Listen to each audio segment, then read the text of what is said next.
Okay, here's a very, very quick and dirty demo of using a compressor limiter in the effects loop of a fairly stiff amp to give you a tube sag feel even at very low volumes. In fact, completely agnostic of volume. So here is a passage with a lot of rhythmic picking with no effect engaged, all right?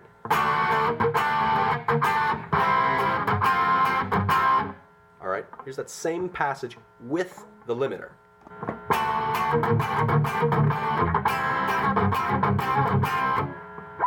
I'll play it again back to back a few times, so without.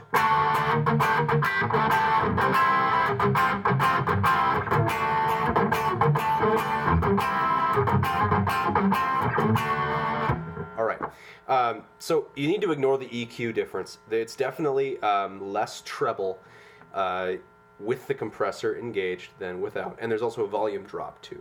You have to mess with your levels to get this right, and I've been dialing this in. What you really will notice is in the transient attack. What you should notice with the compressor engaged is that my picks, they ring out, or my picking attacks, they hit a lot harder than the rest of the sustaining note, which is by virtue of the compressor having a long attack time.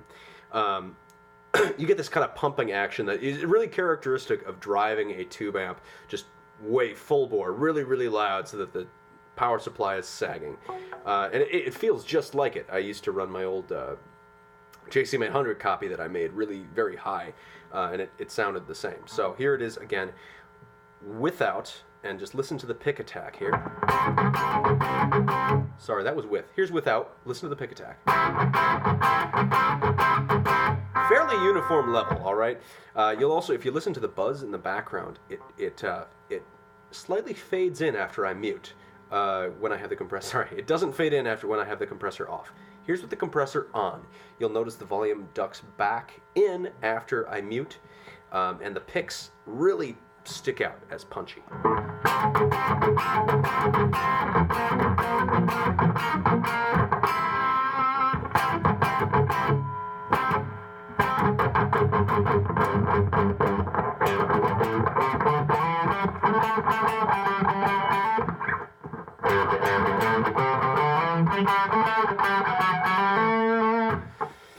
So it's a sound. You may like it, you may not, but it's a different sound that you can get if you want that organic feel or whatever the hell.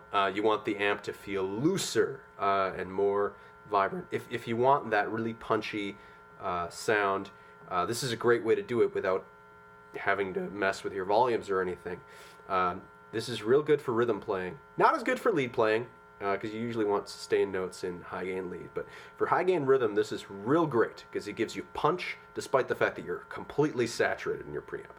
And it lets you set whatever stage or recording volume that you want. All right, that's all I got for now. I'll do a more in-depth video later, probably.